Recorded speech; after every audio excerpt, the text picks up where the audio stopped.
Days later, Ebuka died. The nurse said softly. He gave up around 3 a.m. Chinedu sat by his son's body, numb. He didn't cry. He just whispered, 40,000. Only 40,000 naira. When he finally cried, it wasn't the cry of pain. It was the cry of a man whose heart had broken beyond repairs. At the burial, villagers comforted him. Some cursed Obinna openly, but Chinedu said nothing. He only stared at the red earth covering his son's coffin and whispered, I made a vow. I kept it. Death never judged between us.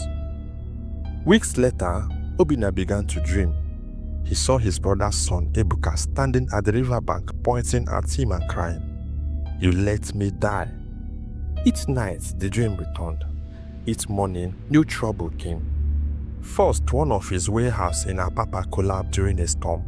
Millions lost, and the bank called him. His accounts were frozen due to investigation. His business partners began to withdraw. One by one, his empire crumbled like a sandcastle in the rain. He tried to pray, but peace left him. His wife grew sick. His cars got seized. One evening, while driving home, his vision blurred. He fainted behind the wheel. When he woke up, the doctor said, You have a strange illness. Your organs are failing. They flew him abroad. Tests, injection, prayers, nothing worked. Money couldn't buy relief. 3 months later, weak and pale, Obinna returned to Nigeria. In the hospital bed, he couldn't sleep. Every shadow looked like judgment. His dreams were filled with fire, water, and a voice crying, A vow broken is a curse spoken. He began moving from church to church, prophet to prophet. Finally, in a small prayer house in Ijagu, an old man with white beard prayed over him and shouted, You made a vow long ago, a vow sealed with tears. You swore before God to take care of someone, but you broke it. Blood of an innocent boy is crying against. Until you make peace with the one you wronged, you will find no healing. Obinna fell to the floor, trembling. His mind flashed back to the rain-soaked night, his brother's trembling voice, his own arrogance, and the gates he closed. He began to weep uncontrollable. Oh God, what have I done? The next morning, weak but determined, Obinna hired a driver and set out for Umuofia. The road was long and dusty. His hands shook. He didn't see Chinedu since the burial, but gnawed at his heart like acid. When they arrived, children ran after the car shouting, Obinna Global, don't come oh.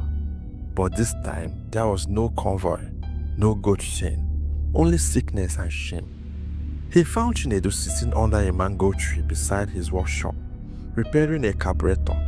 Chinedu looked up. His eyes met Obinna. Time froze. Obinna, he said quietly, You remember the road to home? Obinna dropped to his knee, coughing violently, tears streaming. Brother, forgive me. I wronged you.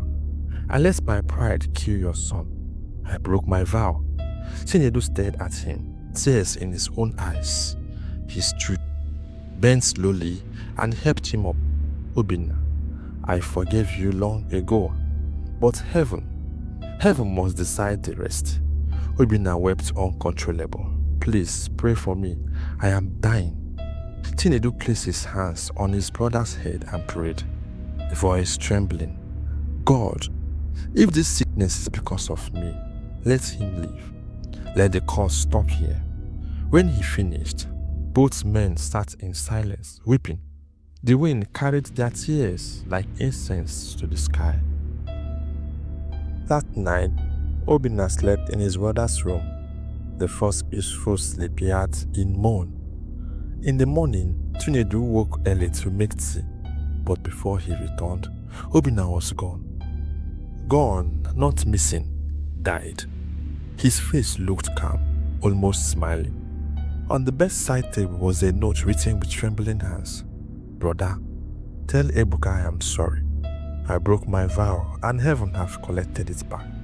Take care of my wife and children. Let this curse die with me. They buried Obinna beside his parents. At the funeral, people whispered about karma, about justice, about the curse of forgotten promises. But Chinedu said nothing. He stood over the grave, his face solemn. He whispered, Obinna, I kept my vow, even to the end. The wind blew softly through the trees. Somewhere in the distance, thunder roared again, not in anger this time, but like a sign from heaven. The moral lesson of this story teaches us that a promise made in pain is sacred. Never forget the hands that carried you when you couldn't stand. Heaven does not forget vows made in tears.